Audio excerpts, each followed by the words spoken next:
Since we were young, stories have always been a part of how we understand the world. We grew up hearing stories about Greek gods, Egyptian gods, or Roman gods. These wonderful myths about heroes, miracles, or divine beings doing crazy stuff.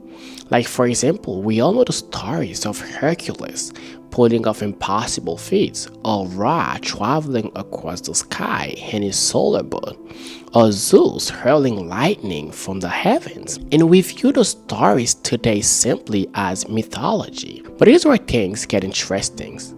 When we look at the stories of Jesus, like the miracles, the divine birth, or the resurrection, some people start to wonder if it fits into that same pattern.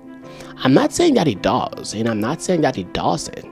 But the question is there, and it's been debating for a very long time. Now, the questions we should be asking is the story of Jesus just another myth, or is there something different about it? Could this man who walked on water in calm, violent storms be different from Hercules or Zeus? These are the questions we are going to answer in this video.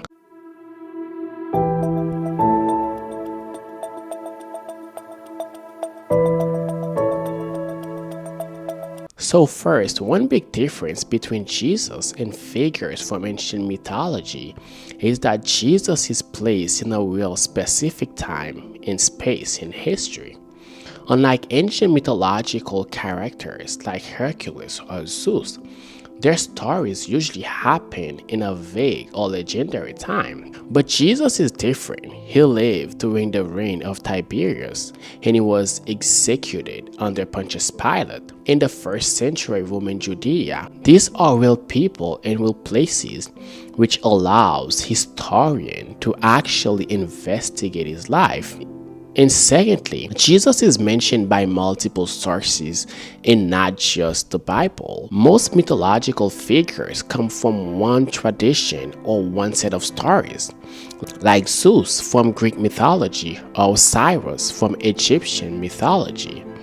But in the case of Jesus, we also have non-Christian historians like Josephus or Tacitus that mention Jesus in their writings. We have the 1st century Roman governor, Pliny the Younger, who mentioned Jesus in his letters. We also have the Jewish writings like the Talmud, which talk about the life of Jesus. Even though these sources are not Christians' writings, yet they confirm Jesus' life as a real person, which is really different from mythology. Third, the Gospels are like ancient biographies. The type of writings we see in the Gospel is different from mythology.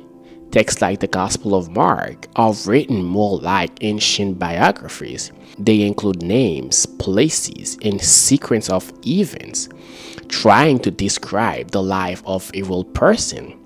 Also, we have the Apostle Paul, who is accepted by most scholars as a real historical individual who wrote about how he met with the closest friend of Jesus. Mythological stories, on the other hand, are usually symbolic or focus on gods or legendary heroes, not on documenting histories or the life of an individual in the same way. Fourth, legend often takes centuries to develop, while the stories of Jesus was written only a few decades after his death.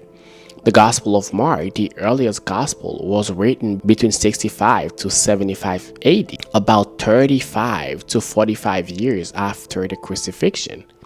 The Matthew and Luke were written between 80 to 90 AD, about 50 to 60 years after the crucifixion. The Gospel of John was written between 90 to 100 AD, roughly 60 to 70 years later.